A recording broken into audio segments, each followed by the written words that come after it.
भूतिया और अंधेरे रात की बात है। एक छोटे से गांव में एक जगह थी जो लोगों के बीच में एक डर की कहानी का केंद्र था।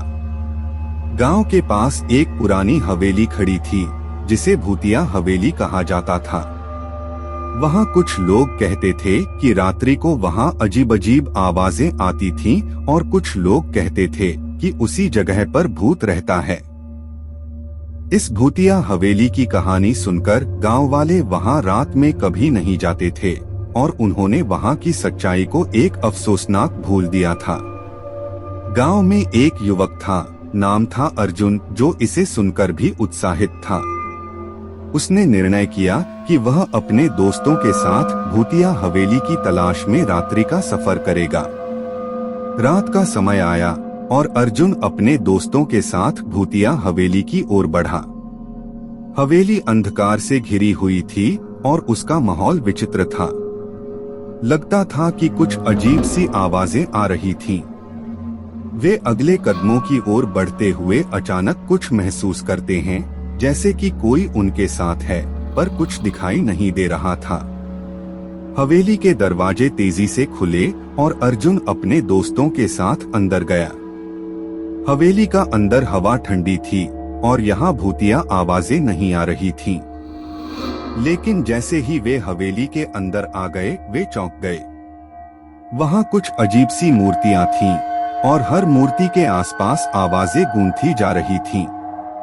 एक छोटे कमरे में जाकर अर्जुन और उसके दोस्तों ने देखा कि वहाँ एक पुराना बुकशेल्फ था और उसमें पुरानी किताबें रखी गई थीं।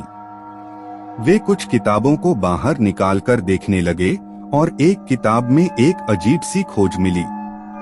किताब में लिखा था, यहाँ एक शैतानी आत्मा बसी है जो रात्रि के समय जागती है और लोगों को अपनी जाल में फंसाती है। इसकी आत्मा तब जागती है जब कोई बेहोश होता है और उसकी रूह को अपने काबू में कर लेती है।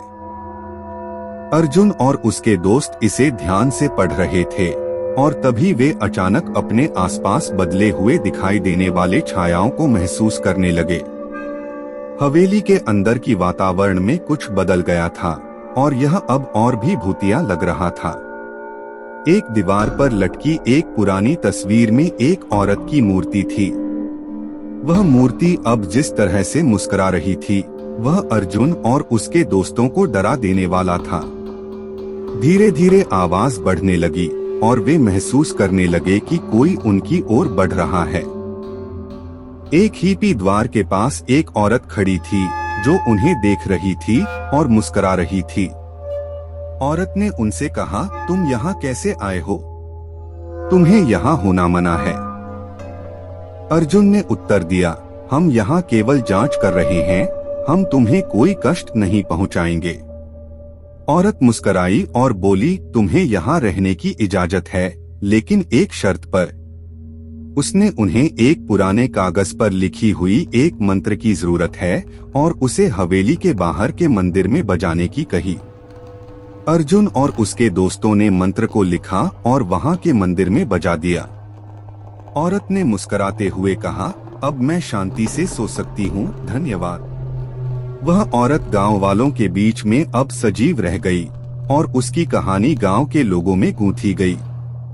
भूतिया हवेली अब एक सामान्य स्थान बन गई और लोग वहां बिना डर के जा सकते थे। इस कहानी से यह सीखने को मिलता है कि कभी कभी हमारे आसपास कुछ अजीब चीजें हो सकती हैं, लेकिन उनका सच्चा स्वरूप जानने से हम डर को परास्त कर सकते हैं।